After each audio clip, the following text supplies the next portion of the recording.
Did you ever notice that most people don't worry about their heart until it's too late? You might think heart problems just run in the family or happen because of age, but that's not the whole story. After talking to dozens of heart surgeons over the years, there's one thing they all quietly admit when an older patient comes in for heart surgery. They almost always share the same daily habits that seem small, just a part of normal life. But over time, these little routines quietly wear down the heart like sandpaper on soft wood. If you're in your 60s, 70s, or even 80s, the good news is this: some of these damaging habits can be reversed, and others can be avoided altogether if you spot them early enough. This isn't about scaring you. It's about showing you the real-life patterns doctors see every day and helping you steer clear of the same fate. In today's video, we'll walk through 7 daily habits that nearly every older heart surgery patient had, often without realizing they were doing anything wrong. You might recognize a few in your own life or in the life of someone close to you. Either way, knowing what to look for could be the difference between needing surgery and staying out of the operating room entirely. Let's get into it. Habit 1. Skipping breakfast or eating sugar-loaded morning meals. One of the most common habits heart surgeons mention is how many of their older patients either skipped breakfast entirely or started their day with the wrong kind of fuel, usually something sweet, quick, and easy. At first, this doesn't sound like a big deal. After all, plenty of people grab a muffin, pour a bowl of cereal, or just have coffee and call it a morning. But here's the catch. Your heart's rhythm, blood pressure, and energy levels are all influenced by what you eat or don't eat. First thing in the morning, when you skip breakfast or flood your system with refined sugar, you create a spike and crash effect. Your body starts off in a stressed state, often increasing cortisol levels and throwing off your insulin response. Over time, this puts more pressure on the cardiovascular system, especially if it happens daily. Your arteries tighten, your blood thickens slightly, and your heart has to work harder to stabilize the swings. There's also the psychological side. People who skip breakfast or eat poorly tend to overeat later in the day, often reaching for salty or fatty foods to make up for the lack. This creates a cycle where poor morning habits feed into poor evening decisions, and the heart gets squeezed from both sides. You might not feel it at first, but by the time you're older, those small daily choices can turn into the very plaque and stiffness that require surgical attention. I remember a man named Harold. He was 76, retired, and used to say, "I've never been a breakfast guy." Every morning, it was just coffee and a slice of toast. Sometimes just coffee. He felt fine for years, but slowly, his blood pressure crept up, his cholesterol worsened, and he started having chest pain. By the time he came in for surgery, his doctor told him, "This didn't happen overnight. It happened every morning for decades." If you want to protect your heart, start your day with real food. Something with fiber, protein, and healthy fat. Even something simple like oatmeal with nuts, eggs with vegetables, or whole grain toast with avocado can help stabilize your system. It's not about being perfect. It's about building a stable foundation your heart can rely on. Because breakfast isn't just the start of your day. It's the start of how your body handles the next 24 hours. Habit 2. Holding in emotions and avoiding meaningful conversations. This one might surprise you, but it's something heart surgeons bring up more often than you'd think. Many older patients who ended up needing heart surgery had something in common beyond diet or exercise. They held things in. They bottled up pain, stress, regret, anger, even grief. Not just for a few weeks, but for years, sometimes for decades. What people often don't realize is that the heart responds not only to physical inputs, but also to emotional ones. When you feel emotionally neglected, unheard, or unsupported, your body doesn't just shrug it off. It carries it.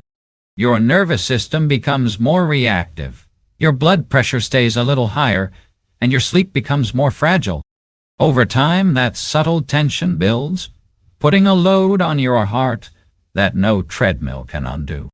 There's actually research showing a strong connection between emotional suppression and cardiovascular issues. People who don't talk about how they feel are more likely to have irregular heart rhythms, higher levels of inflammation, and greater risk of sudden cardiac events. It's not weakness to talk, it's survival. When you hold your breath through every difficult feeling, you're asking your heart to carry all that oxygen debt for you, and eventually it breaks down. I knew a woman named Elaine, 80 years old, who had been the rock of her family. She never complained, always smiled. But when her husband passed, she didn't cry in front of anyone. She kept saying, "I'm fine." A year later, she collapsed while gardening, heart failure. The doctor said it was her arteries. But when she finally opened up in the hospital, her daughter told me, "It's like her heart broke slowly for years, and none of us saw it." You don't have to share everything with everyone, but find someone, a friend, a therapist. Let your emotions move through you, instead of sitting still inside your chest. The heart is a pump. It needs flow, not pressure. Habit 3. Over-using pain relievers instead of treating root causes. Here's something heart surgeons notice far too often. Older adults leaning heavily on over-the-counter pain relievers just to get through the day. Aches in the knees, stiffness in the back, or headaches after a bad night's sleep. Many people pop a pill, think nothing of it, and move on. But what starts as occasional relief often turns into a quiet daily habit. And that quiet habit can be a loud problem for your heart. Non-steroidal anti-inflammatory drugs, NSAIDs, like ibuprofen or naproxen, seem harmless when sitting on your shelf, but taken regularly, especially without food or without guidance, they increase blood pressure, affect your kidneys, and over time, put extra stress on your cardiovascular system. For someone already dealing with cholesterol or arterial plaque, that added strain can be the final straw. There was a gentleman named Carl, 76, who played golf twice a week and seemed healthy on the outside. But he had knee pain that he masked with daily doses of ibuprofen. When he finally came in for surgery after a minor heart attack, his arteries showed years of silent damage. The surgeon said, "This didn't just happen yesterday. His heart's been carrying the weight of those pills for years." See, the habit itself isn't just the medicine, it's what it replaces. Every pill is often a missed opportunity to stretch, to rest, to seek therapy, to change routines, or to ask what the pain is really telling you. Your body isn't just aching because you're aging. Sometimes it's waving a red flag, and numbing it is like turning off the fire alarm without checking the stove. Many older patients fall into this trap not out of laziness, but out of a desire to stay active, helpful, or simply to not bother others. But your heart doesn't care about politeness. It cares about pressure, circulation, and inflammation. So if your joints hurt, investigate. If your head hurts often, ask why. Don't let temporary relief turn into long-term harm. This isn't about never taking medicine. It's about not letting it become your default setting. Address the root, not just the symptom. Your heart will thank you for it every single beat. Habit 4. Skipping breakfast or eating too late. Skipping breakfast might seem like a harmless habit, even a healthy one if you're trying to lose a few pounds. But heart surgeons have seen, again and again, that patients who routinely skip their morning meal or delay eating for too long tend to have more issues with blood sugar, blood pressure, and yes, heart function. It's not about being hungry. It's about how your body responds to long gaps without fuel. When you wake up, your heart has already been working overnight. It's been pumping, repairing, and regulating. But when you withhold that first bit of nourishment, your cortisol levels spike to compensate. That's the stress hormone that can raise blood pressure and strain your arteries over time. Pair that with caffeine on an empty stomach and no fiber or protein to balance things out, and your heart starts the day with a fight instead of support. One woman, Eleanor, 68, thought skipping breakfast was helping her manage her weight. She'd drink a strong cup of coffee, run errands, maybe have a bite around 1 p.m. By then, her blood sugar would crash. She'd get dizzy and snack on whatever was closest, usually processed or salty. That routine made her feel in control, but her body was in a quiet panic each morning. When she finally sat with a nutritionist after her second surgery, she realized her habits had nothing to do with balance and everything to do with stress. The habit itself becomes dangerous because the body adjusts to survive, not thrive. It triggers hormonal shifts that affect appetite later in the day. Most people who skip breakfast end up overeating at night, leading to higher cholesterol and triglyceride levels, two direct risk factors for heart disease. And for older adults, the consequences show up faster and harder. Breakfast doesn't have to be a feast. It just needs to be something your heart can use. Fiber, some protein, maybe a healthy fat. Even a small handful of nuts and a piece of fruit can stabilize your system. What matters is consistency and signaling to your body, I'm here to support you. This quiet habit is overlooked because it doesn't feel dangerous, but it's one of the first things heart surgeons ask about for a reason. Starting the day by feeding your heart literally is a simple act of protection. Habit 5. Staying sedentary for too long. You might think resting more as you age is harmless or even helpful. But what heart surgeons have repeatedly noticed is that older patients who spend long hours sitting, especially without movement breaks, are far more likely to have weakened cardiovascular systems. And we're not talking about skipping the gym. We're talking about not even getting up to stretch or walk every hour or two. When your body stays still for too long, your circulation slows down. Blood pools in the legs, and the heart has to work harder to get oxygen and nutrients to the rest of your body. Over time, this reduces vascular flexibility and encourages plaque buildup in the arteries. It's like a quiet storm brewing in your veins, while on the outside everything seems calm. Take Frank, a 75-year-old retired accountant. After retiring, he'd watch TV for hours, do crossword puzzles at the kitchen table, and only really moved when he had to use the restroom or answer the door.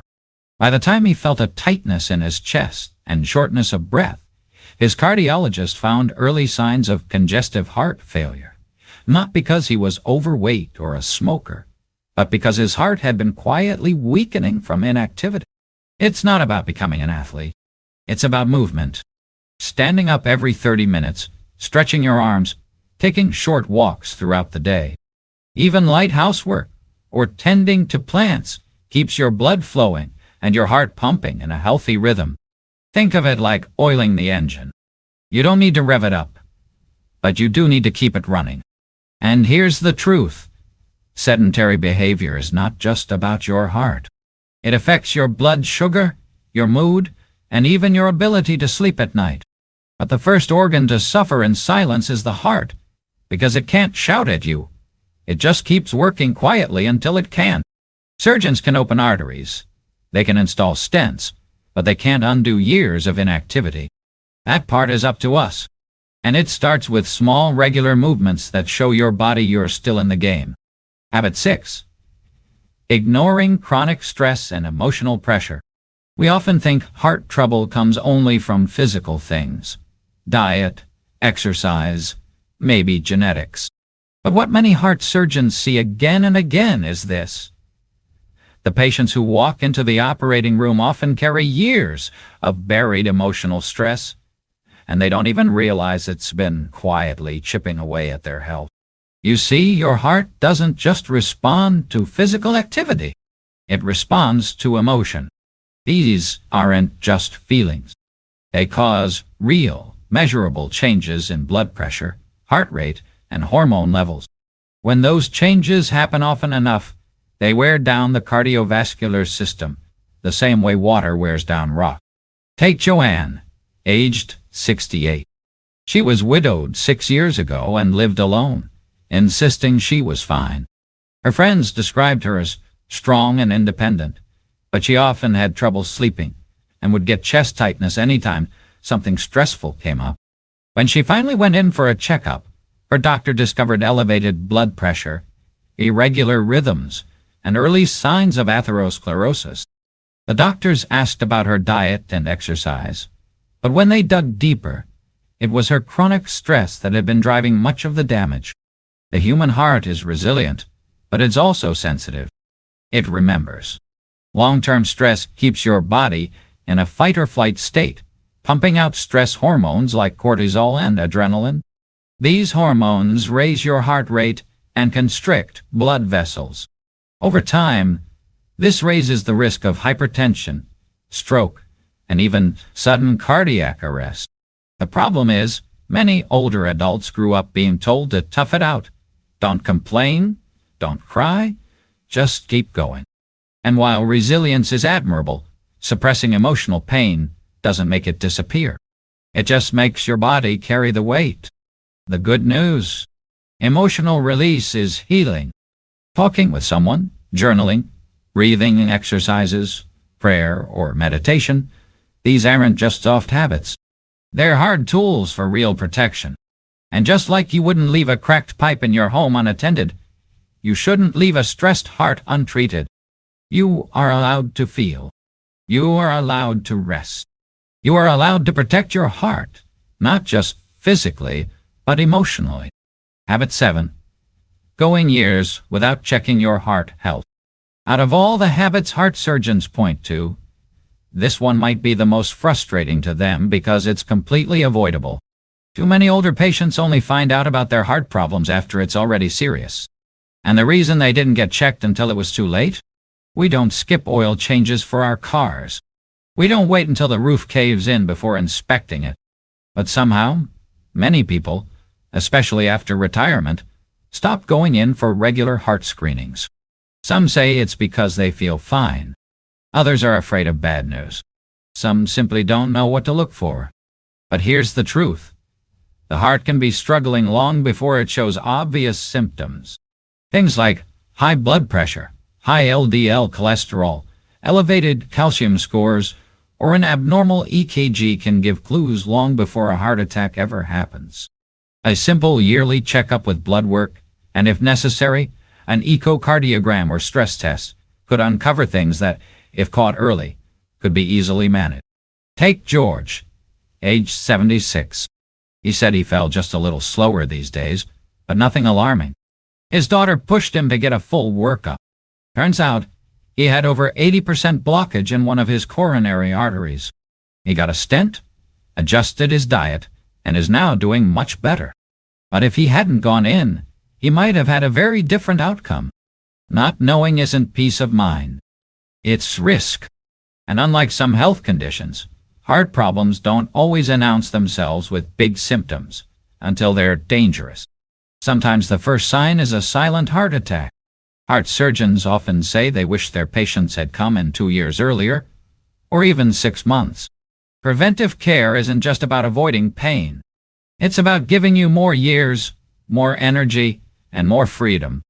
Your heart has carried you through a lifetime. It's worth a yearly check to make sure it can keep doing that.